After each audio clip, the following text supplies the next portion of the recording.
Hello everyone, स्वागत है आप सभी का आपके अपने यूट्यूब चैनल निहारिका क्लासेस में। और जैसा कि आपको पता है, अगर आप रेगुलर क्लासेस ले रहे हैं तो राज्यपाल जो टॉपिक है वो अपन ने पूरा कर लिया। लगभग 8 क्लासें मैंने राज्यपाल के टॉपिक में ली है और उसमें लास्ट टॉपिक अपना था वो थे राजस्थान के विभिन्न अब तक के जितने भी राज्यपाल हैं वो।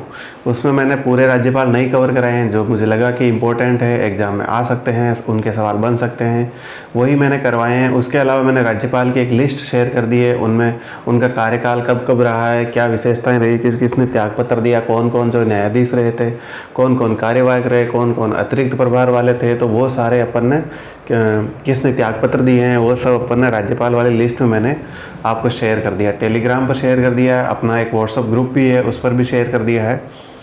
उसके अलावा अगर मैं बात करूं तो जब हम अनुच्छेद 158 पढ़ रहे थे, अनुच्छेद 158 में मैंने एक बात बताई थी कि जो उसके पद के लिए शर्तें हैं उसमें 3 या 4 सेक्शन थे 158 के। उसमें लिखा गया था कि वेतन भत्ते उपलब्धियाँ कार्यकाल के दौरान कम नहीं होगी और किस प्रकार से राज्यपाल को वेतन भत्ता मिलता है उसके बारे में डिस्कस किया था। तो मैंने आपको बताया 2008 के अंदर संविधान संशोधन हुआ और उसमें राज्यपाल महोदय जी का 1,10,000 कर दिया गया, 36,000 से बढ़ाकर वेतन उनका 1,10,000 कर दिया गया, जो कि गलत है। तो सबसे पहले उस गलती को सुधार लेते हैं। वर्तमान में राज्यपाल महोदय का जो वेतन भत्ता है वो है 3.5 लाख। तो वेतन कितना है? 3.5 लाख रुपए। ठीक है, ये चीज़ आपको ध्यान रखनी है। तो गलती हो गई थी उस समय पढ़ाते टाइम, मैंने अपडेट नहीं किए नोट्स। और अभी जब मैं क्वेश्चन ढूंढ रहा था राज्यपाल से संबंधित जो मुझे लगते हैं कि इम्पोर्टेंट है, और ऐसे क्वेश्चन तो एग्ज़ाम में बनते ही बनते हैं, पूछे ही जाते हैं, उन क्वेश्चन को जब मैं अलग अलग बुक से ढूंढ रहा था और देख रहा था कि प्रीवियस ईयर में कौन कौन से क्वेश्चन आए हैं, कुछ एग्ज़ाम पेपर मैंने कई स्टूडेंट से लिए और उनमें देखा कि भाई अपने राजस्थान पॉलिटी के सवाल किस तरीके से आए हैं वर्तमान में। तो और लगातार जितने भी मैंने पेपर दिए उनमें भी मैंने नोटिस किया कि सवाल किस तरीके से उनका जो ट्रेंड है वो बदल रहा है पूछने का। पहले जैसे सवाल फैक्चुअल और अनुच्छेद कम पूछे जाते हैं, अब कॉन्सेप्चुअल सवाल जो है ज़्यादा पूछे जाते हैं। तो पहली गलती तो ये कि अभी अब आपसे कोई पूछ ले कि राज्यपाल का वेतन कितना है, तो कितना है? 3.5 लाख रुपए। मैंने कितना बताया था? 1,10,000, जो कि गलत है। 2018 में प्रावधान हुआ था, मोदी जी ने एक एक्ट लेके आए और उस एक्ट के थ्रू सभी का लगभग 3 गुना बढ़ा दिया गया। तो इस प्रकार से सांसदों के भी बढ़े, मुख्यमंत्री प्रधानमंत्री वगैरह सबके वेतन भत्ते बढ़े थे।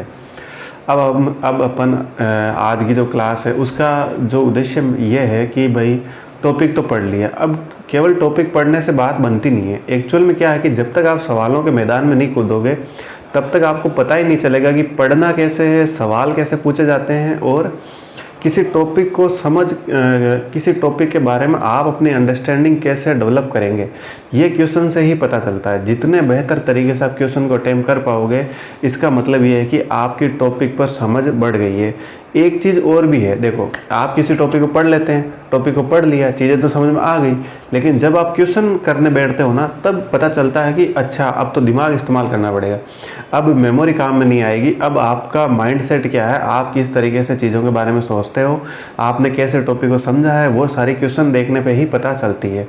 तो क्वेश्चन अपने आप में एक ऐसी चीज़ है, मैं कहूँ कि एक ऐसी जड़ी बूटी है जो आपके किसी कॉन्सेप्ट पर पकड़ को 10 गुना बढ़ा देती है।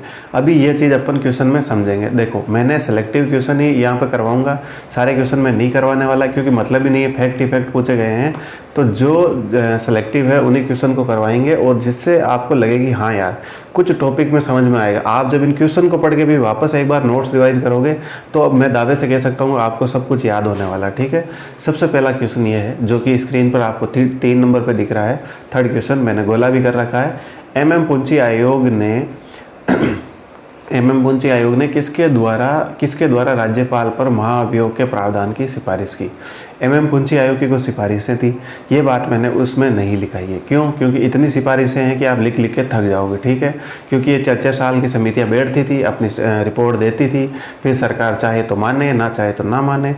लेकिन अगर महाअभियोग की बात करें तो ये सिफारिश, देखो राज्यपाल पर महाभियोग चलाना तो एक कॉमन सेंस भी अपन यूज कर सकते हैं। यहाँ पर एमएम पुंची आयोग की सिफारिश से पढ़ने की जरूरत नहीं है। राज्यपाल पर महाभियोग चलाना है तो राज्य का विधानमंडल ही चलाएगा, ना तो राज्यसभा चलाएगी, ना संसद, ना लोकसभा। ठीक है, तो ऐसी जब देखो राष्ट्रपति पर महाभियोग चलाना तो कौन चलाता था? राष्ट्रपति पे संसद चलाती थी। तो राज्यपाल पर राज्य का विधानमंडल चलाएगा। तो सिंपल सा कॉमन सेंस का सवाल था। MM पुंची आयोग की सिफारिश में ये था, मैंने वहाँ नहीं करवाया, इसलिए मैंने इस क्वेश्चन को यहाँ पर ऐड कर दिया। यही क्वेश्चन करवाने का उद्देश्य है कि जो वहाँ छूट गया है वो यहाँ पर कवर हो जाए, जो वहाँ पर आपको समझ में नहीं आया वो आपको यहाँ समझ आ जाए। और ये टॉपिक मतलब टॉपिक करवाने का मतलब ये थोड़ी पढ़ा के छोड़ दो उसको, फिर उसको इस तरीके से आप एंड में इस तरीके से उसको रिप्रेजेंट करो, टॉपिक को समझाओ कि एक बार जिसने मेरे से पढ़ लिया अब दोबारा उसको बाहर नई चीज़ पढ़ने की ज़रूरत नहीं है, कहीं और भटकने की ज़रूरत नहीं है। तो आप अगर रेगुलर है मेरी क्लास में तो आपको ये बेनिफिट ज़रूर होगा। और आज का वीडियो अगर आप लास्ट तक देखते हैं, एंड तक इस वीडियो को लेके जाते हैं, तो आपको ये बात समझ में आ जाएगी कि मेरा तरीका औरों से डिफरेंट है, औरों से पढ़ाने का अलग है, वो ज़रूरी है। मैं यहाँ पढ़ाने आया हूँ और टीचर्स की तरह ज्ञान फेंकने या दुनिया भर की बातें करने, शायरी करने मैं यहाँ पर नहीं आया हूँ। शायरी मुझे करनी होगी तो और भी मेरे सोशल प्लेटफॉर्म है, वहाँ मैं कर लूँगा, ठीक है। तो ये अगर मैंने पढ़ाने का सिलसिला शुरू किया है यूट्यूब पर तो उसकी सबसे बड़ी यही वजह है कि यहाँ टाइम पास करना नहीं है, ठीक है। अब अपन देखते हैं दूसरा क्वेश्चन। देखिए, राजस्थान के राज्यपाल में निम्न में से कौन सी शक्ति नहीं है। बहुत ही सिंपल सवाल है, अगर आपने ध्यान से क्लास से देखी है तो ये भी आपको आ जाएगा, ठीक है। विधानसभा को स्थगित करना, विधानसभा के सत्रावसान की घोषणा करना, विधानसभा को आहूत करना, विधानसभा का विघटन करना। मैं आपको याद दिलाना चाहूँगा अनुच्छेद 174, कौन सा अनुच्छेद 174, 175, 176 अगर आपने पढ़े हैं ढंग से, मेरी क्लास ली है, तो आपको ये सवाल बिल्कुल आसानी से आएगा। अपने राज्यपाल महोदय के 3 काम है, किसी भी सत्र का अवसान करना, किसी भी सत्र को आहूत करना और विधानसभा का विघटन कर देना। विधानसभा का स्थगन जो है राज्यपाल महोदय के शक्तियों में नहीं है, तो कौन करता है? विधानसभा का स्थगन करता है स्पीकर महोदय, ठीक है। कौन करेगा? स्पीकर महोदय जो है विधानसभा का स्थगन करेगा। तो ये सवाल अगर आपने अनुच्छेद 174, 75, 76 अगर ढंग से देखे हैं कि कब वो संदेश भेजेगा, कब विशेष अभिभाषण होगा यानी संबोधित करेगा, ये सब बातें आपको समझ में आई होगी। देखी होगी क्लास तो ज़रूर आई होगी, नहीं देखी होगी तो अब मैं क्या ही बोलूँ, ठीक है। तो इसका आंसर सीधा सीधा सिंपल ए है। अब अगला सवाल, नवीन प्रोटोकॉल के अंतर्गत राजस्थान के जो राज्यपाल को निम्नलिखित अभिवादन से संबोधित किया जाता है। ये मैंने करवाया था श्री राम नायक राज्यपाल की जब अंतिम क्लास हो रही थी। अगर किसी ने देखी है, हाल फिलहाल अपलोड हुई है, मुझे लगता कल ही हुई थी वो अपलोड, तो ये क्लास किसी ने देखी होगी तो ज़रूर आंसर आया होगा। पहले जो है महामहिम राज्यपाल, हिज एक्सीलेंसी या हर एक्सीलेंसी, हाईनेस वगैरह इन शब्दों का प्रयोग होता था। राम नायक जी ने 2014 में ये मतलब व्यवस्था बदल दी और उन्होंने क्या प्रयोग किया, अगर आपने क्लास देखी है तो ज़रूर पता होगा। यहाँ अपन क्वेश्चन को देखते हैं। द मोस्ट ऑनरेबल अंग्रेजी में और अति सम्माननीय हिंदी में। दूसरा ऑप्शन है हिज और हर रॉयल हाईनेस अंग्रेजी में, महाराजा राजधीराज या महारानी धीराज हिंदी में। ऑनरेबल अंग्रेजी में, माननीय राज्यपाल अथवा राज्यपाल महोदय हिंदी में, हिज या हर एक्सीलेंसी अंग्रेजी में तथा महामहिम हिंदी में। अब आपको इसका आंसर हालांकि दिख रहा होगा, लेकिन अगर आपने क्लास ली होगी तो आपको पढ़ते पढ़ते ही, ऑप्शन पढ़ते ही समझ में आ गया होगा कि ऑनरेबल तो आप अंग्रेजी में यूज कर सकते हो। ये सब प्रावधान श्री राम नायक जी ने किया था, जो कि अपने कल्याण सिंह से पहले हमारे क्या थे, राज्यपाल महोदय थे, ठीक है। उन्होंने ये प्रावधान किया था। कल्याण सिंह जी ने भी एक प्रावधान किया था कि गार्ड ऑफ ऑनर है उसे समाप्त कर दिया। कब? 9 से 12 जून उनकी 2014 में ये यात्रा थी जोधपुर की, आई थिंक, हाँ जोधपुर की। उस समय इन्होंने ऐसा प्रावधान किया कि गार्ड ऑफ ऑनर तो हमारे कल्याण सिंह जी ने समाप्त किया, श्री राम नायक जी ने जो है ऑनरेबल शब्द और माननीय राज्यपाल अथवा राज्यपाल महोदय शब्द का प्रयोग करने को कहा, और हिज एक्सीलेंसी ये सारे वर्ड जो है, हाईनेस वगैरह, महामहिम, इन शब्दों को हटा दिया था, ठीक है। अब अपन अगला सवाल देखते हैं, ठीक है। सारे सवाल मैं पहले ही बोल रहा हूँ नहीं करवाऊँगा, ये आपको PDF मिल जाएगी टेलीग्राम पे और व्हाट्सअप ग्रुप दोनों ही जगह मिल जाएगी, ठीक है। सही उत्तर चुने, ठीक है। राजस्थान के राज्यपाल कुलाधिपति होते हैं सभी राज्य विश्वविद्यालयों के, सभी राज्य विश्वविद्यालयों तथा राज्य में कार्यरत सभी केंद्रीय विश्वविद्यालयों के, सभी राज्य एवं निजी विश्वविद्यालयों के, सभी राज्य विश्वविद्यालयों, राज्य में इस स्थित केंद्रीय विश्वविद्यालयों तथा राज्य के सभी निजी विश्वविद्यालयों का। देखो ये चीज़ मैंने 2 बार बता दी है, ठीक है। तो अब अगर आप ये गलत करते हो तो बहुत बड़ी गलती है आपकी। इसका मतलब आपने क्लास ढंग से देखी नहीं। सबसे पहले मैंने कब करवाई थी कि इसकी विधायी शक्तियाँ क्या क्या है। जब अपन इसकी विधायी शक्तियाँ पढ़ रहे थे, सारे आर्टिकल देख लिए थे, तब मैंने लास्ट में लिखाया था कि सूचना आयुक्त की नियुक्ति करता है, लोकायुक्त की नियुक्ति करता है ना, ये स्वयं कुलाधिपति होता है। तो वहाँ पर मैंने बोला कि ये केंद्रीय विश्वविद्यालयों का कुलाधिपति नहीं होता, केवल राज्य के ही यूनिवर्सिटीज़ का ये कुलाधिपति होता है। तो आपको केवल राज्य के विश्वविद्यालयों के कुलाधिपति वाले ऑप्शन को चुनना है। उसके अलावा अगर निजी आ जाए, अगर केंद्रीय आ जाए तो इन सब को आपको हटा ही देना। ये शब्द किसी भी ऑप्शन में जुड़ जाते हैं, निजी और केंद्रीय, इसका मतलब वो गलत है। तो कौन सा है ऑप्शन ए? क्या है? सभी राज्य के विश्वविद्यालय। देखो सेकंड में क्या है? सभी केंद्रीय, गलत। थर्ड में क्या? निजी, गलत। और फोर्थ में तो सभी हैं, तो वो वैसे ही गलत है। तो याद रखना आपको ये चीज़, मैंने पढ़ाई है, 2 बार करवाई है, राज्यपाल के अंतिम वाले में भी करवाई थी ये चीज़। राजस्थान में आखिरी बार जब राष्ट्रपति शासन लगाया गया तब राज्यपाल कौन थे? आपको पता होना चाहिए। मैंने 4 बार जो राष्ट्रपति शासन लगे थे उनका मैंने अपने स्लाइड का स्क्रीनशॉट व्हाट्सएप पे भी शेयर किया है, अपने ग्रुप पर एनसी फैमिली, और टेलीग्राम चैनल पर भी निहारिका क्लासेज पे भी शेयर किया था। मैंने फ़ोटो भेजी थी, मुझे वो अपनी स्लाइड थी और मुझे लगा कि ये इंपॉर्टेंट है और आपको इसके बारे में पता होना चाहिए, तब मैंने इसको कवर कराया था। तो अगर जिन्होंने ध्यान से पढ़ा है उन्हें पता है कि उस समय राज्यपाल चौथे राष्ट्रपति शासन के समय एम चन्ना रेड्डी थे और उसके बाद में बलीराम भगत थे। तो यहाँ बलीराम भगत है नहीं, इसका मतलब ऑटोमेटिक एम चन्ना रेड्डी सही हो गया। ठीक है, अगले क्वेश्चन पे बढ़ते हैं। एक राज्य के राज्यपाल के संदर्भ में निम्न कथनों में से कौन से सही हैं? राज्य की कार्यपालिका की शक्तियाँ इसमें निहित होती है, बिल्कुल सही बात है। अनुच्छेद 153, ठीक है। इसकी उम्र 35 वर्ष पूर्ण होनी चाहिए और ये पद के लिए शर्तें जब अपन ने 157 में योग्यताएं जब पढ़ी थी तब अपन ने पढ़ा था, ठीक है। ये अपने पद पर राष्ट्रपति की मर्जी पर ही बने रहते हैं, राष्ट्रपति के प्रसाद पर्यंत बने रहते हैं, सही बात है। इनकी बर्खास्तगी के कारण संविधान में उल्लेखित हैं। अब एक बात बताओ, राष्ट्रपति को नियुक्त कौन करता है? सॉरी, राज्यपाल को नियुक्त कौन करता है? राष्ट्रपति महोदय। तो उसे हटाने का प्रावधान भी, शक्ति भी किसके पास है?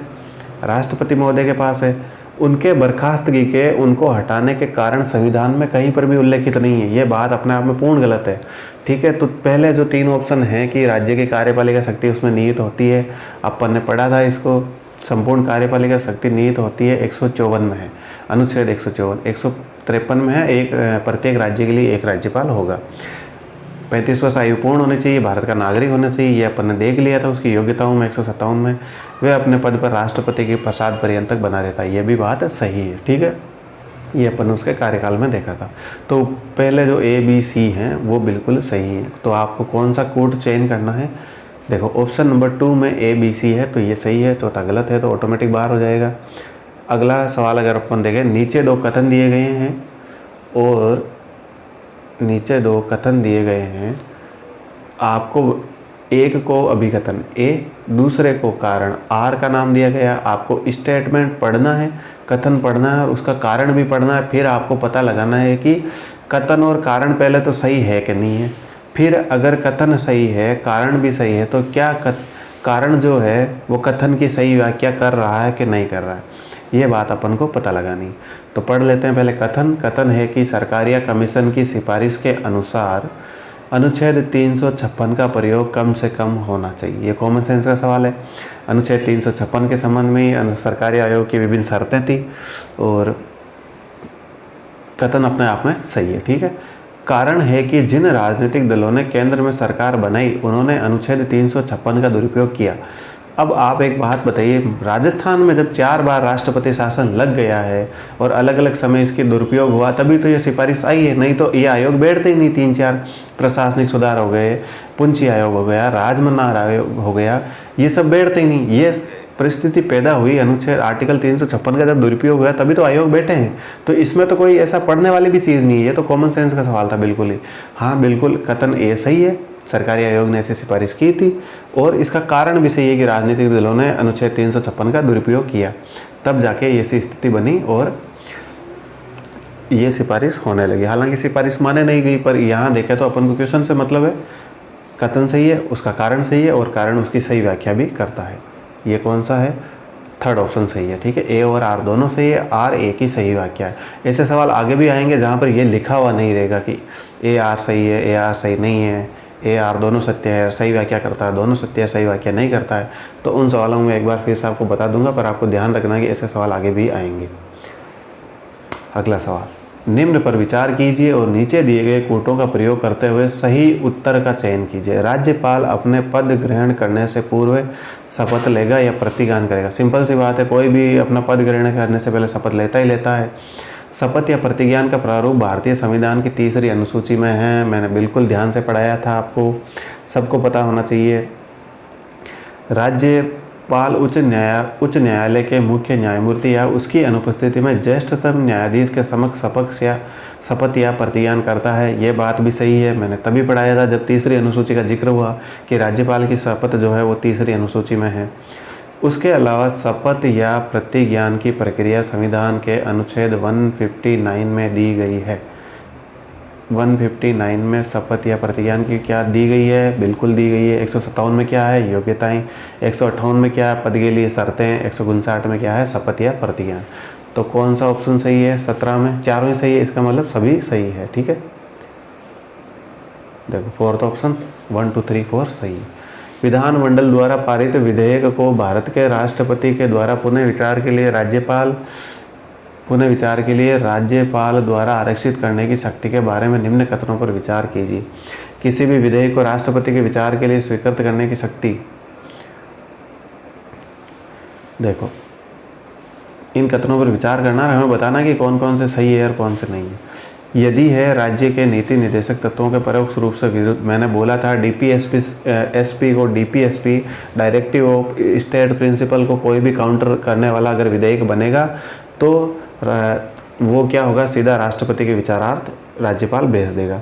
राज्य विधानमंडल द्वारा पारित विधेयक राष्ट्रीय विषय का या राष्ट्रीय महत्व का हो तो भी यही प्रावधान है। यदि यह उच्च न्यायालय की स्थिति को खतरे में डालता है तो अनिवार्य रूप से, मैंने स्टार मार्क बना के आपको लिखवाया था कि अनिवार्यतः उसे राज्यपाल महोदय को राष्ट्रपति के लिए स्वीकार करना ही होगा। यदि विधेयक भारत के संविधान के अनुच्छेद 31(3) के तहत संपत्ति के अनिवार्य अधिग्रहण से हो, यह भी बात मैंने आपको वहाँ लिखाई थी। ठीक है, ये 4-5 पॉइंट मैंने स्टार मार्क डाल के आपको लिखाए थे। इस पॉइंट के नीचे कौन सा उच्च न्यायालय की स्थिति को खतरा डालता है, उसके नीचे मैंने 3-4 पॉइंट लिखाए थे, तो आपको ये पता होना चाहिए। अगर आपने क्लास लिए नोट्स बनाए तो कोई दिक्कत नहीं है, चारों यहाँ पर सही है। ये देखो 1 2 3 4 ऑप्शन 4 सही है। ठीक है, अगला सवाल। संविधान के अनुच्छेद 156 में उपबंध है कि राज्यपाल अपने पद ग्रहण की तारीख से 5 वर्ष की अवधि तक धारण करेगा। इससे निम्नलिखित में से कौन सा निष्कर्ष निकलता है? देखो, अनुच्छेद 156 में बहुत सारी बातें लिखी गई है कि राष्ट्रपति के पश्चात पर्यंत रहेगा, सामान्यतः उसका कार्यकाल 5 वर्ष रहेगा। ठीक है, तो इनके संबंध में बातें लिखी गई है बहुत ज़्यादा। ठीक है, तो अब हमें पता लगाना कि ये कथन जो है क्या इसके संबंध में निष्कर्ष सही निकालते हैं क्या? किसी राज्यपाल को उसकी पदावधि पूरी होने से पूर्व पद से नहीं हटाया जा सकता है। क्या यह बात सत्य है? बिल्कुल नहीं। क्यों? क्योंकि राष्ट्रपति महोदय के तो पश्चात पर्यंत वो रहता है, मतलब राष्ट्रपति की मर्जी, जब चाहे उसे नियुक्त करे, जब चाहे उसे हटा दे, बीच कार्यकाल हटा दे। उसका कार्यकाल पूरा हो, 1 दिन का हो, 1 घंटे का हो, तो भी उसे हटा सकता है। ठीक है, तो पहला तो गलत है। कोई राज्यपाल 5 वर्ष की अवधि के बाद अपने पद पर बना नहीं रह सकता है। क्या यह कथन सत्य है? बिल्कुल बना रह सकता है। क्यों रह सकता है? वही बात कि राष्ट्रपति की मर्जी, वो उसे 5 साल से आगे भी उसका कार्यकाल बढ़ा सकता है। ठीक है, ऐसा हुआ भी है सरदार गुरमुख निहाल सिंह, जिनका कार्यकाल सबसे लंबा रहा था, लगभग 7 साल का। तो देखो, दोनों ही स्टेटमेंट अपने आप में गलत है। कई आप जब राज्यपाल की लिस्ट देखोगे तो कईयों के कार्यकाल कुछ दिनों के ही रहे हैं और कई 5 सालों से अधिक भी रहे हैं। ठीक है, तो ये दोनों ही कथन अपने आप में गलत हैं, तो दोनों ही नहीं है, चौथा ऑप्शन सही है। ठीक है,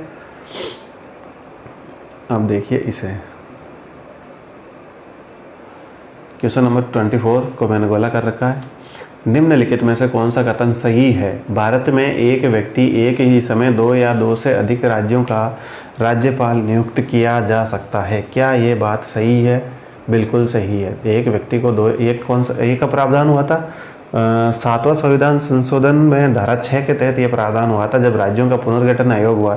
पुनर्गठन आयोग बैठा और उसके अध्यक्ष थे जस्टिस फजल अली। तो उन्होंने ये प्रावधान किया था कि भाई एक व्यक्ति को 2 या 2 से अधिक राज्यों का राज्यपाल नियुक्त किया जा सकता है।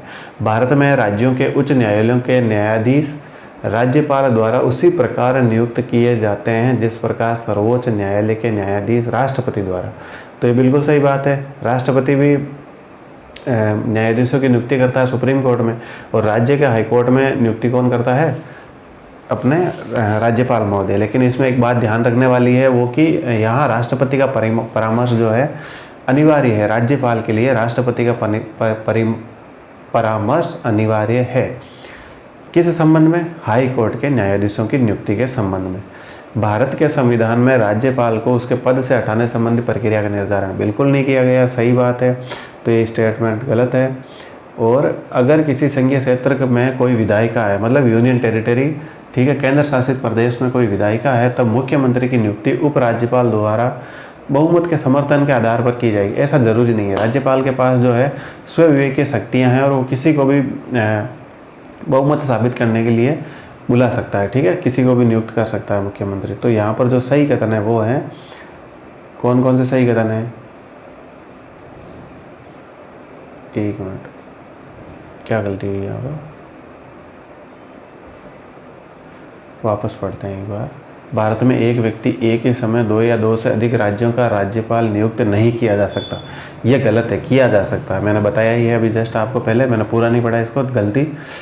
तो 7वां संविधान संशोधन, ठीक है। भारत में राज्यों के उच्च न्यायालयों के न्यायाधीश की नियुक्ति के संबंध में प्रावधान अलग है कि यहाँ पर राष्ट्रपति का परामर्श आवश्यक है, और वहाँ पर तो जो सुप्रीम कोर्ट है वहाँ कॉलेजियम प्रणाली चलती है, उसके द्वारा जिस व्यक्ति को सिफारिश की जाती है उसी को ही न्यायाधीश बनाया जाता है, ठीक है। भारत के संविधान में राज्यपाल को उसके पद से हटाने संबंधी किसी प्रक्रिया का निर्धारण नहीं किया गया, ये कथन सत्य है, ठीक है। कुछ संविधान में किसी व्यक्ति को राज्यपाल के पद से हटाने का कोई प्रावधान नहीं है, और बहुमत के आधार पर ही की जाती है, ये गलत है, ठीक है। चलिए अगला क्वेश्चन देखते हैं। अनुच्छेद 154 में राज्यपाल अपने कार्यकारी अधिकारियों का प्रयोग सीधे, या ये मैं चीज़ बता देता हूँ, जब मैंने अनुच्छेद 154 पढ़ाया था तो मैंने लिखा था कि वह अपनी शक्तियों का प्रयोग अनुच्छेद 154 के तहत करेगा। तो यहाँ अधीनस्थ 154 के तहत अपने अधीनस्थों के द्वारा करेगा। तो अधीनस्थ का सीधा साधा मतलब है मुख्यमंत्री, और उसके द्वारा मुख्यमंत्री और वो मंत्रिमंडल, ठीक है। तो सभी मंत्री और मुख्यमंत्री जो है अधीनस्थों में शामिल है। राज्य में संवैधानिक आपातकाल घोषित होने की स्थिति में राष्ट्रपति राज्य सरकार एवं उच्च न्यायालय के सभी कार्यों की जिम्मेदारी स्वयं ले सकता है? बिल्कुल ले सकता है। राष्ट्रपति शासन जैसे ही लगा, आपातकाल लगा, तो वहाँ पर हाईकोर्ट की शक्तियाँ और राज्य सरकार की शक्तियाँ भी कहाँ चली जाएगी? अपने राज्यपाल महोदय में सॉरी, राष्ट्रपति में निहित हो जाएगी, ठीक है। घोषणा कर सकता है कि राज्य विधानमंडल की शक्तियां राज्यपाल के अधिकार में रहेंगी। बिल्कुल राष्ट्रपति इस बात की घोषणा कर सकता है कि ये सभी शक्तियां, जो विधायी शक्तियां हैं, वो अब राज्यपाल में निहित होगी। उच्च न्यायालय को छोड़कर राज्य के सभी कार्यों की जिम्मेदारी स्वयं ले सकता है? नहीं, उच्च न्यायालय को नहीं, उच्च न्यायालय की शक्तियों को भी राष्ट्रपति अपने हिस्से ले सकता है। तो ये स्टेटमेंट गलत है। घोषणा कर सकता है कि राज्य विधानमंडल की शक्तियां संसद के अधिकार में, बिल्कुल नहीं, संसद के अधिकार में कभी नहीं जाएगी। ये शक्तियां जो है या तो राष्ट्रपति स्वयं ले लेगा या राज्यपाल को दे देगा। तो नीचे वाले दोनों कथन, 3rd और 4th, गलत है। ना तो वह उच्च न्यायालय को छोड़ सकता है, ऐसा कोई प्रावधान नहीं। उच्च न्यायालय की शक्तियाँ बिल्कुल राष्ट्रपति महोदय के पास ही जाएगी, और ना ही ये घोषणा कर सकता है कि शक्तियाँ संसद के अधिकार में रहेगी। तो ऑप्शन नंबर 1 कथन 1st और 2nd सही है, ठीक है। राज्यपाल की अध्यादेश जारी करने की शक्तियों के संबंध में निम्नलिखित में से कौन सा कथन सही है? कौन सा कथन सही है? अनुच्छेद अध्यादेश जारी करने की, ठीक है। इन शक्तियों का उल्लेख अनुच्छेद 213 में किया गया, बिल्कुल। 213 और 123 राष्ट्रपति और राज्यपाल के जो ऑर्डिनेंस जारी करने की शक्ति है वो इन आर्टिकल में आती है। 213 में कौन है? राज्यपाल। 213 में राज्यपाल, 123 में राष्ट्रपति। राज्यपाल राष्ट्रपति या राज्य मंत्रिपरिषद की सलाह से ही अध्यादेश जारी कर सकता है। क्या ये कथन सही है? बिल्कुल सही है। जब तक राष्ट्रपति या राज्य का मंत्रिपरिषद की सलाह से ही अध्यादेश जारी कर सकता है, ठीक है। और अगला 3rd ऑप्शन है कि यह राज्य विधानसभा की विधायी शक्तियों के साथ संयोजित है। बिल्कुल, मतलब उनकी इतनी मर्यादाएं हैं जितनी कि राज्य विधानसभा द्वारा पारित किसी विधेयक की मर्यादा है।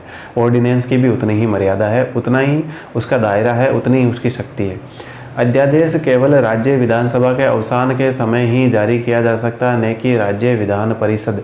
देखो, कोई भी एक सदन अगर स्थगित है, सत्रावसान हो रखा है, तो स्थगन नहीं, सत्रावसान, ठीक है। जब सदन कोई भी एक सदन जो है सत्र में नहीं है तब आ सकता है, लेकिन यहाँ पर क्या लिखा गया, ने की राज्य विधान परिषद के अवसान के समय, तो ये कथन गलत है।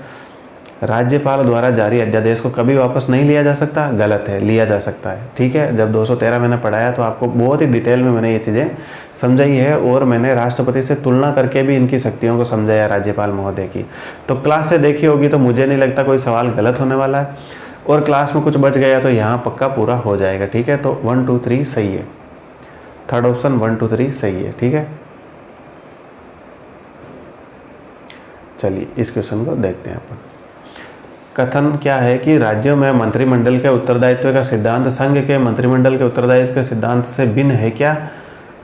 जी नहीं है, दोनों में मंत्रिमंडल के उत्तरदायित्व का सिद्धांत समान है, साथ साथ तैरेंगे साथ साथ डूबेंगे, ठीक है। एक की बर्खास्त की मतलब सबकी बर्खास्त की, ठीक है। तो यहाँ पर विधानमंडल के प्रति पूरा का पूरा मंत्रिमंडल का उत्तरदायित्व है, चाहे वो संसद की बात कर लो चाहे विधानमंडल की बात कर लो। उसके अलावा अगर इसके कारण की बात करें तो कथन तो गलत हो गया। अब देखो इसका कारण सही है कि नहीं। भारत का संविधान भारत के राष्ट्रपति को कोई कार्य अपने विवेक में करने की शक्ति नहीं देता है। हमने तो स्वविवेकीय शक्तियाँ इतनी डिटेल में पढ़ी है, मैंने एक पूरी क्लास उस पर ली है, तो ये बात कैसे सही हो सकती है? हो ही नहीं सकती। विवेकीय शक्तियाँ तो है राज्यपाल के पास, तो राष्ट्रपति को कोई अपने कार्य विवेक शक्ति, राज्यपाल को कुछ कार्य अपने विवेक में करने के लिए प्राधिकृत करता है। तो देखो क्या राष्ट्रपति के पास स्वविवेकीय शक्तियाँ नहीं है? आपने क्लास देखी है तो हमने राष्ट्रपति और राज्यपाल महोदय की शक्तियों की तुलना की थी। वो समाधान की शक्ति तो राष्ट्रपति से बड़ी समाधान की शक्ति किसी के पास है ही नहीं। वो तो मृत्युदंड को समा कर सकता है, तो वो उसका खुद का विवेक ही तो है, उस पर तो किसी का अधिकार ही नहीं है, कोई प्राधिकार क्षेत्र भी नहीं है। तो ये कथन अपने आप में गलत हो गया है, ठीक है। भारतीय संविधान राष्ट्रपति हो या राज्यपाल दोनों को अपने विवेक की शक्तियाँ का प्रयोग करने का प्रावधान करता है, और पहला कथन तो गलत ही है, उत्तरदायित्व का सिद्धांत दोनों में समान ही। तो ए गलत है परंतु आर सही है, ये कैसे हो सकता है? ए गलत है, ए तो गलत है, ठीक है, आर सही है। भारत का संविधान भारत के राष्ट्रपति को कोई कार्य अपने विवेक में करने की शक्ति नहीं देता है।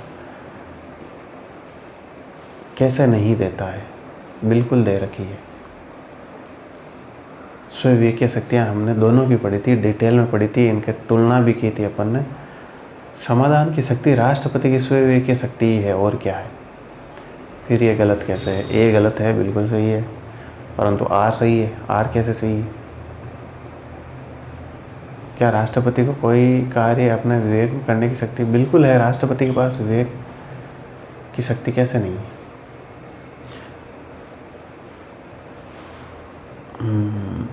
राष्ट्रपति के पास विवेक की शक्ति है इस अर्थ में नहीं है कि वो प्रधानमंत्री और मंत्रिमंडल की सिफारिश पर काम करता है, ठीक है। वो किसी व्यक्ति की सज़ा तभी माफ़ कर सकता है जब तक संसद जो है उसका अनुमोदन ना कर दे, लेकिन राज्यपाल महोदय के केस में ऐसी बात नहीं है। राज्यपाल तो अपने स्वविवेक से किसी को मृत्युदंड तो समा नहीं कर सकता, किसी की सज़ा को कम कर सकता है, टाल सकता है, ये सारे काम राज्यपाल कर सकता है। तो इसीलिए मैंने कहा कि क्वेश्चन मैं इसीलिए लेके आ रहा हूँ कि कुछ भी छूटे तो यहाँ पर कवर हो जाए। तो कितना ट्रिकी सवाल था, अपने आप में कितना इंपॉर्टेंट सवाल है, ये आपको समझ आया होगा कि राष्ट्रपति के पास अपने विवेक में कोई कार्य अपने विवेक में करने की शक्ति नहीं देता है, क्योंकि राष्ट्रपति जो है मंत्रिपरिषद की सलाह पर कार्य करता है। राज्यपाल भी करता है, पर राज्यपाल कुछ मामलों में बिल्कुल स्वतंत्र है, और हमने विभिन्न राज्यों के संबंध में ये देखा भी है, ठीक है। असम हो गया, सिक्किम हो गया, नागालैंड हो गया, मणिपुर हो गया, इन संबंध में अपन ने ये चीज़ें पढ़ी भी है। तो अच्छा सवाल था, आपको इसको ज़रूर ध्यान में रखना होगा। राज्य के राज्यपाल को राष्ट्रपति के समान ही कार्यकारी, विधायी एवं न्यायिक शक्तियाँ प्राप्त होती है। राज्य के राज्यपाल को राष्ट्रपति के समान ही कार्यकारी, विधायी एवं न्यायिक शक्तियाँ प्राप्त है, बिल्कुल है, हमने 5 शक्तियाँ पढ़ी है। उसे सदैव मंत्रिपरिषद की सलाह और सहायता से कार्य करना होता है, सही बात है। उस अनुच्छेद 163 में यह बात लिखी गई है, मैंने आपको लिखाई थी। उसे राज्य लोक सेवा आयोग के सदस्यों की नियुक्ति करने का तो अधिकार है भाई साहब, हटाने का नहीं है। लोक सेवा आयोग के सदस्य कौन हटा सकता है? राष्ट्रपति हटा सकता है, चाहे सदस्य हो या अध्यक्ष हो। थर्ड गलत है। और विभिन्न मंत्रियों में सरकारी कार्य के बंटवारे का अधिकार तो प्राप्त उसे है ही है। तो एक मिनट, उसे सदैव मंत्री परिषद की सलाह से वो कार्य नहीं करता है, हमेशा नहीं करता। विवेक की शक्तियाँ यही तो है कि हर बार उसे मंत्रिपरिषद की सलाह और सहायता नहीं चाहिए, कहीं पर वो अपनी विवेक से भी कार्य कर सकता है। ठीक है, तो दूसरा भी गलत है, तीसरा भी गलत है। ऑप्शन थर्ड सही है, 1 और 4 हाँ ठीक है। तो कभी कभी क्वेश्चन को जल्दबाजी में नहीं, ध्यान से भी पढ़ना होता है। क्वेश्चन कराने का उद्देश्य ही मेरा यही है कि कुछ छूटे ना और कॉन्सेप्चुअल क्लियरिटी आए। तो इसी तरीके से अपन आगे के टॉपिक भी कवर करेंगे। पहले टॉपिक करवाएंगे पूरा, फिर उसके क्वेश्चन। निम्नांकित में से कौन सा अधिकार राज्यपाल को नहीं है? मुख्यमंत्री की नियुक्ति करता है, उसकी सलाह से अन्य मंत्रियों की नियुक्ति करता है। राज्य की कार्यपालिका की शक्ति भी किस शक्ति सीमा में किसी भी दोषित व्यक्ति के दंड को क्षमा कर सकता है। बिल्कुल, उच्च न्यायालय के न्यायाधीशों की नियुक्ति के संबंध में लिखा गया है साफ। उच्च न्यायालय के न्यायाधीशों की नियुक्ति के संबंध में लिखा गया है राष्ट्रपति से परामर्श अनिवार्य है। ठीक है, हाई कोर्ट के जजेज की नियुक्ति आर्टिकल 217, उसके बाद 233, 234। तो जिन्होंने क्लासें ली है कोई बड़ी बात नहीं है। सवाल चौथा जो है वो गलत है। आगे बढ़ते हैं, यही वो सवाल है। अब देखो, ये जो तीनों सवाल है इनके संबंध में पहले ही बता दूं, इनके ऑप्शन क्या है। तीनों के ऑप्शन समान है, ए और आर दोनों सही है, आर ए की सही व्याख्या करता है, ये पहला ऑप्शन है।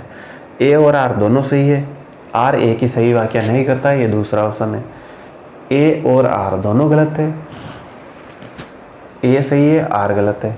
ठीक है, तो इस प्रकार से इनके 4 ऑप्शन। ठीक है, मुख्यतः 2 ही ऑप्शन अपने काम में आएंगे, वो आपको ध्यान रखना। ए आर दोनों सही है, पहला ऑप्शन है, और ए आर की सही व्याख्या करता है। और दूसरा ऑप्शन क्या है? ए आर दोनों सही है, आर ए की सही व्याख्या नहीं करता है। पढ़ते हैं 42वां सवाल। राज्य का राज्यपाल नाम मात्र का कार्यकारी प्रमुख होता है। अनुच्छेद 153, कोई टेंशन वाली बात है ही नहीं। संविधान के तहत राज्यों में संसदीय प्रणाली की सरकार का प्रावधान किया गया है। बिल्कुल सही बात है, ये संविधान के तहत ही राज्य में संसदीय प्रणाली का प्रावधान हुआ है। ठीक है, फिर है कि तो मतलब ए भी सही है, आर भी सही है, और आर ए की सही व्याख्या करता है। कहने का मतलब ये है, तो पहला ऑप्शन सही है। ठीक है, ये काल्पनिक दुनिया में चल रहे हैं 4 ऑप्शन, तो आपको दिमाग में फिट रखना है। ठीक है, इन तीनों प्रश्नों के 4 विकल्प समान हैं। 43वां, राज्यपाल राष्ट्रपति की सहमति से ही पद पर बना रह सकता है। यह तो कथन है, बिल्कुल सही कथन है। राज्य का राज्यपाल भारत के राष्ट्रपति द्वारा नियुक्त किया जाएगा। बिल्कुल सही बात है, राष्ट्रपति की सहमति से ही पद पर बना रहता है। और इसका ये कारण सही है, बिल्कुल सही कारण है कि राज्य का राज्यपाल भारत के राष्ट्रपति द्वारा ही नियुक्त किया जाता है, तभी तो वो जब चाहे राष्ट्रपति उसको हटा सकता है, राष्ट्रपति उसे रख सकता है। यह प्रावधान किया गया है। तो कथन सही है, कारण भी सही है, और व्याख्या भी सही है। कथन है कि राज्य की परिलिप्तियाँ और भत्तों में उसके कार्यकाल के दौरान कमी नहीं की जाएगी। बिल्कुल सही बात है, अनुच्छेद 158(4) में ये लिखी गई बात है। मतलब 158 का जो अंतिम सेक्शन है उसमें ये बात ज़रूर लिखी गई है। 158(3) या 4 में थोड़ा डाउट हो सकता है मुझे, पर यह बात उसके अंतिम सेक्शन में 158 के लिखी गई है। तो इसका मतलब है कि कथन सो सही है। कारण क्या है? यह किसी व्यक्ति को 2 या 2 से अधिक राज्यों का राज्यपाल नियुक्त किया जाता है तो वहाँ राज्यपाल को देय परिलिप्तियाँ और भत्तों का भुगतान जो है संबद्ध राज्यों द्वारा राष्ट्रपति के आदेश द्वारा निर्धारित अनुपात में किया जाएगा। आप बताओ अब क्या कारण सही है, यहाँ आपको बताना है क्या यह कारण सही है। तो मैंने आपको पढ़ाया था कि जब 2 या 2 से अधिक राज्यों का राज्यपाल किसी व्यक्ति को नियुक्त करेगा तो राज्यपाल को जो वेतन भत्ते हैं उनके भुगतान के संबंध में वेतन भत्तों का भुगतान दोनों राज्य करेंगे। अब कैसे करेंगे? तो राष्ट्रपति एक निर्देश निकालेगा और निर्देश में ये बात बोलेगा कि फलां राज्य का अनुपात इतना है, फलां राज्य का अनुपात इतना है। ऐसे के ऐसे शब्द मैंने क्लास में बोले हैं, तो क्लास से देखी होगी तो सवाल में कहीं दिक्कत आएगी नहीं आपको। तो कथन भी सही है, कारण भी सही है, लेकिन आप यहाँ देखिए क्या कथन का जो इंटरप्रिटेशन है, व्याख्या है, कारण एकदम सही तरीके से कर रहा है। देखो कथन क्या कि राज्य की परिलब्धियों भत्तों में उसके कार्यकाल के दौरान कमी नहीं की जाएगी। ठीक है, ये अपने आप में एक सेपरेट सेक्शन है, अनुच्छेद 158 का एक सेपरेट सेक्शन है। जबकि ये जो प्रावधान है 2 से अधिक, ये इसका सही कारण नहीं है। इसकी व्याख्या कारण सही है अपने आप में, कथन और कारण दोनों सही है, लेकिन व्याख्या सही नहीं है। इसलिए कम नहीं किया जाएगा कि उसे दो या दो से अधिक राज्यों का राज्यपाल बना दिया गया तो आप उसका राष्ट्रपति ऑर्डर का अनुदेश है। ये तो संविधान संशोधन के तहत ये बात ऐड की गई है 7वें संविधान संशोधन में, लेकिन ये बात संविधान में है कि उसके कार्यकाल के दौरान उसके वेतन भत्ते कम नहीं होंगे। तो कथन कारण दोनों ही सही है, लेकिन व्याख्या सही नहीं है।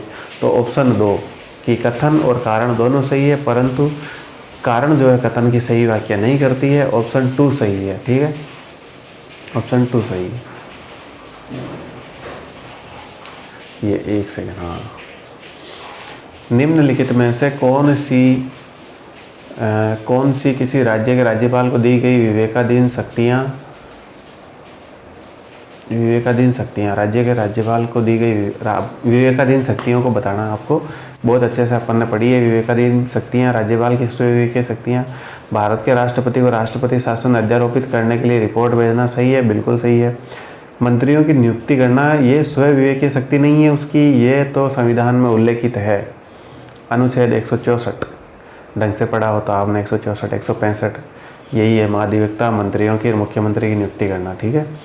राज्य विधानमंडल द्वारा पारित कतिपय विधेयकों को भारत के राष्ट्रपति के विचार के लिए आरक्षित करना,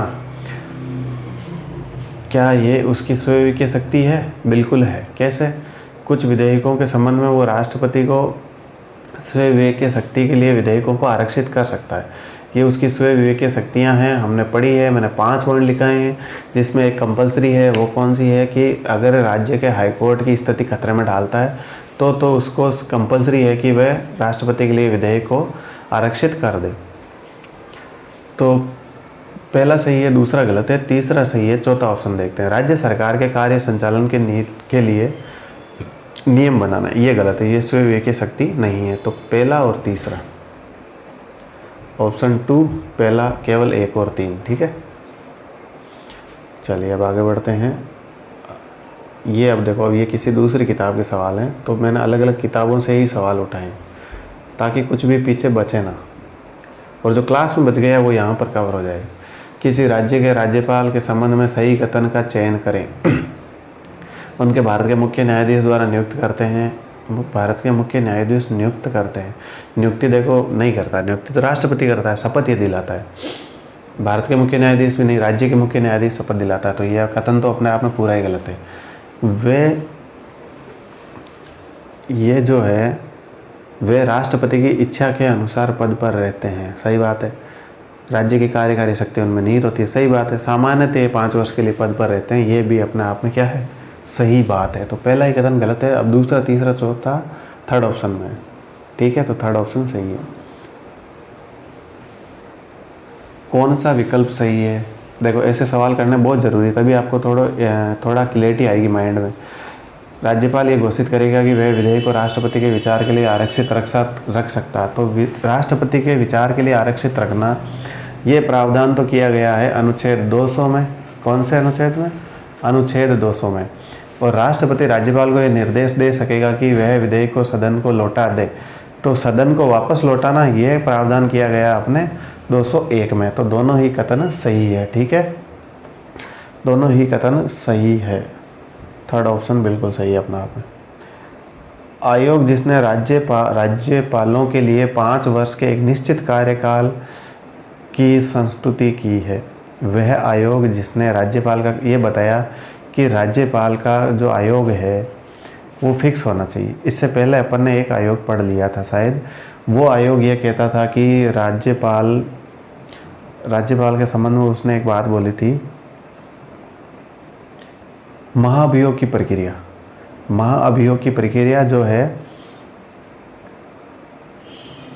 उसके संबंध में सिफारिश दी थी सरकारी आयोग ने। ठीक है, कॉमन सेंस वाला सवाल अनुच्छेद 356 में। यहाँ पर जो उत्तर है वो है पुंछी आयोग। ठीक है, आपको पता होना चाहिए उत्तर क्या है। आयोग जिसने राज्यपालों के 5 वर्ष के लिए एक निश्चित कार्यकाल की संस्तुति की या सिफारिश की, वो कौन है? पुंछी आयोग। पुंछी आयोग ने कहा कि राज्यपाल के एक निश्चित कार्यकाल होना चाहिए। देखो सारे सवाल किसी न किसी एग्जाम में पूछे गए हैं, ऐसा कोई भी सवाल नहीं है जो प्रीवियस ईयर क्वेश्चन नहीं है। राजस्थान में पूर्व सैन्य कर्मियों के हित लाभों के लिए समेकित निधि कि प्रबंध समिति का अध्यक्ष कौन है, राज्यपाल है, मैंने करवाया था। लास्ट की क्लास जिसने भी देखी उसको ये पता है। पश्चिमी क्षेत्र सांस्कृतिक केंद्र उदयपुर के सभापति कौन है, राजस्थान के राज्यपाल। ये मैंने बात नहीं लिखाई इसीलिए मैंने क्वेश्चन में इसको कवर कर लिया है। निम्न में से कौन कभी भी राजस्थान के कार्यकारी राज्यपाल नहीं रहे हैं। तो ये आपको बताना है कि कार्यकारी राज्यपाल। अब देखो जो चीज़ अभी उस पीडीएफ में तो सारी बातें लिखी हुई है, लेकिन जो मैंने क्लास में नहीं करवाई है वो पीडीएफ में आ गई है। आपने पीडीएफ नहीं पढ़ी है तो इसको थोड़ा ध्यान से देख लेना, यहाँ आपका काम पूरा हो जाएगा। ठीक है। निम्न में से कौन कभी भी राजस्थान के कार्यकारी राज्यपाल नहीं रहे हैं, वो अपने हैं अंशुमान सिंह। ठीक है। अब इसकी व्याख्या आप देख लो। जगन नारायण कार्यपाल रहे हैं, वीपी त्यागी यानी वेदपाल त्यागी ये भी कार्यवाहक, केडी शर्मा भी कार्यवाहक, और अंशुमन सिंह कार्यवाहक नहीं रहे। अब इस सवाल को देखते हैं। निम्न में से किसने राजस्थान में कार्यवाहक राज्यपाल या अतिरिक्त राज्यपाल प्रभार वाले राज्यपाल के रूप में कार्य नहीं किया। तो यहाँ सिंपल सा आंसर है सुखदेव प्रसाद। इन्होंने ना तो अतिरिक्त ना ही कार्यवाहक राज्यपाल के रूप में कार्य किया। तो बाकी को समझ लेते हैं। डीबी गुप्ता कार्यवाहक, सुखदेव प्रसाद तो थे ही नहीं, मिलापचंद जैन कार्यवाहक, स्वरूप सिंह अतिरिक्त प्रभार वाले हैं, और धनिक लाल मंडल अतिरिक्त प्रभार वाले। अतिरिक्त प्रभार वाले कितने हो गए, 2, और कार्यवाही कितने हो गए, 4। ठीक है। इसमें सही आंसर क्या है, सुखदेव प्रसाद। अगला क्वेश्चन, निम्नांकित में से किसे सबसे पहले राजस्थान के राज्यपाल का अतिरिक्त कार्यभार सौंपा गया। सबसे पहले अपने स्वरूप सिंह को अतिरिक्त कार्यभार सौंपा गया। तो ये आपको क्रम देखेंगे तो ऑटोमेटिक समझ में आ जाएगा। तो ये सवाल मैं इसलिए करा रहा हूँ, हालांकि फैक्चुअल सवाल है, वो लिस्ट पूरी की पूरी याद नहीं होगी, लेकिन आपको पता तो चलना चाहिए ना सवाल कैसे पूछे जा रहे हैं। तो यहाँ आंसर है स्वरूप सिंह। बहुत ही मस्त सवाल है ये। एक मिनट मैं इसको और छोटा कर लेता हूँ। राजस्थान के निम्नांकित राज्यपालों में से कौन हिंदुस्तान एरोनॉटिक्स लिमिटेड के अध्यक्ष, HAL के अध्यक्ष कौन रहे। सिंपल सा आंसर है OP मेहरा। कौन, ओम प्रकाश मेहरा। ठीक है, ये इसका आंसर है HAL का। और लोकसभा सदस्य की बात करें तो लोकसभा सदस्य अपने रहे हैं रघुकुल तिलक साहब। कौन, रघुकुल तिलक साहब। ये राज्यपालों में से कौन राज्यपाल जो है बनने से पूर्व RPSC के सदस्य रहे हैं, रघुकुल तिलक। ठीक है। तो यहाँ अपने सारे क्वेश्चन क्या हो गए, कंप्लीट हो गए। ये PDF मैं आपको शेयर कर दूंगा अपने व्हाट्सअप ग्रुप पे। व्हाट्सअप ग्रुप जरूर ज्वाइन कर लें, और या फिर टेलीग्राम पे, तो दोनों ही आप ज्वाइन करें। कोई भी इंपॉर्टेंट चीज़ होगी तो हम आपको वो शेयर कर देंगे। ठीक है। तो क्लास का यही समाप्त करते हैं। हमारा Telegram group, WhatsApp group, Instagram account सब जगह में फॉलो करें, ज्वाइन करें, और क्लास से रेगुलर लें। आप क्लास से रेगुलर लेंगे तो हमें पढ़ाने में और ज़्यादा मज़ा आएगा। आपका कोई मित्र का सर्किल बना हुआ है तो उनसे शेयर करें कि ये सर अभी वर्तमान में यूट्यूब पे डेली पॉलिटी पढ़ा रहे हैं, और पहले अपन राजस्थान की पूरी पॉलिटी डिटेल से कवर करेंगे। उसके बाद अपन पढ़ेंगे भारत की पॉलिटी, भारत का संविधान पढ़ेंगे। और ये सब कवर करने के बाद में फिर मैं सोच रहा हूँ कि एक फैकल्टी से मेरी लगातार बात हो रही है, वो अगर मतलब हाँ तो उन्होंने कर दिए, पर मैं किसी को है ना फोर्स करके इस प्लेटफॉर्म पे नहीं लाना चाहता। ये बात मुझे निहारिका मैम ने बोली कि किस विजय सर किसी भी ऐसे इंसान को नहीं लाना है कि वो बेमन से पढ़ाने आ जाए कि हाँ चलो यूट्यूब पे पढ़ाने को मिल रहा है। अगर उसको पैसा भी देना पड़े तो कम से कम वो ढंग से पढ़ाए। ठीक है। तो एक इंसान से बात चल रही है, मैंने उनका नाम भी लिया है, राकेश सर। जल्दी वो यहाँ पढ़ाने आएंगे, तो मेरी उम्मीद है कि उनकी मैथ की क्लासें आपको अच्छे से समझ में आए। और आपको अगर मैथ की क्लासें उनकी अच्छी लगी, और मुझे पूरा भरोसा है कि वो शानदार पढ़ाते हैं और काफ़ी टैलेंटेड, हम चाहते हैं कि वो इस यूट्यूब चैनल पे आएँ। वो जब आ जाएंगे तो आप उनकी मैथ की क्लासें स्टार्ट कर देना। भारत और राजस्थान की राज्य व्यवस्था कंप्लीट मैं करा ही दूँगा। अब मैं थोड़ी पशु परिचारक जो भर्ती है उसके बारे में बात कर लेता हूँ। अभी कंप्यूटर चल रहा है, और कंप्यूटर हम दिल्ली पुलिस वालों के लिए करा ही रहे थे, राजस्थान पुलिस वालों के लिए भी करा रहे थे। लेकिन देखो दिल्ली पुलिस का एग्ज़ाम आ गया अब। ठीक है, ये अपने आप में एक सत्य है, और सत्य से कभी भी हटना नहीं चाहिए, उससे नज़र नहीं चुरानी चाहिए। तो हम दिल्ली पुलिस वालों का सिलेबस पूरा नहीं करवा पाए। हमारी कोशिश थी, कुछ संसाधन, आपको पता है हम किस तरीके से चीज़ें कवर कर रहे हैं और ये कैसे सेटअप चल रहा है, लेकिन हम सिलेबस तो पूरा करवाएंगे, दिल्ली पुलिस का भी, राजस्थान पुलिस का भी। अब कुछ क्लासें बाकी है तो वो जल्दी पूरी हो जाएगी। दिवाली से जैसे ही फ्री होंगे तो सबसे पहले यही काम करेंगे कि कंप्यूटर पूरा करवा दें। उसके बाद हमारी कोशिश है पशु परिचारक के लिए पार्ट B को स्टार्ट करना। तो ये हमारी कोशिश है पशु परिचारक के लिए पार्ट बी को स्टार्ट करना। जनरल साइंस पशु परिचारक हो या कोई भी एग्ज़ाम हो, सभी एग्ज़ाम के लिए जनरल साइंस करवाना, ये 2। तीसरा मेरा पोर्शन चल ही रहा राजस्थान की राज्य व्यवस्था और पॉलिटी, इसके बाद भारत का संविधान। चौथा कि राकेश सर जैसे ही अवेलेबल हो जाते हैं, वो अपने जहाँ भी उन्होंने अपना टाइम दे रखा है उससे जैसे ही फ्री होंगे तो अपने यूट्यूब प्लेटफॉर्म पे वो मैथ की क्लासें पशु परिचारक के लिए देंगे। देखिए, हम जब ये बात बोल रहे हैं कि पशु परिचारक के लिए देंगे तो इसका मतलब ये नहीं कि हमारी जो पढ़ाने की क्षमता होगी वो या लिमिट होगी सब्जेक्ट की वो पशु परिचारक तक की होगी। हमारी कोशिश तो ये है कि आपका आरएस का एग्ज़ाम निकले, ठीक है। तो राजस्थान का सबसे बड़ा एग्ज़ाम निकला। आप एक बार Rajasthan GK, math, reasoning, Hindi, English, science और कोई भी चीज़ पढ़ें यहाँ से तो आपको दोबारा पढ़ने की ज़रूरत ही ना पड़े। उसके लिए हम क्या कर रहे हैं, देखो क्वेश्चन करवा रहे हैं कि कोई टॉपिक की बात है जो बच गई है वो यहाँ पर कवर हो जाए, ठीक है। एक चीज़ और, जल्दी हम ऐप लेके आएंगे। ये बात मैं लगातार बोलते आ रहा हूँ और मैं ही बोलते आ रहा हूँ क्योंकि ऐप लेके आना मेरा उद्देश्य है। क्यों लेके आना, उसकी सबसे बड़ी वजह यह है कि हम लगातार, आप देख रहे हो कि हम क्वेश्चन करवा रहे हैं और मुझे लगता है कि हम जो क्वेश्चन बना रहे हैं उस तरीके से अभी तक तो कोई क्वेश्चन नहीं बना रहा है। सीधा कहीं से भी कुछ भी उठा लिया और बोल दिया कि चलो भाई। अब आपने खुद ने देखा इस PDF में कितने सवाल हैं, मैंने सारे तो नहीं करवाए या मैंने रैंडम किसी को भी उठा के उसका आंसर तो नहीं बताया।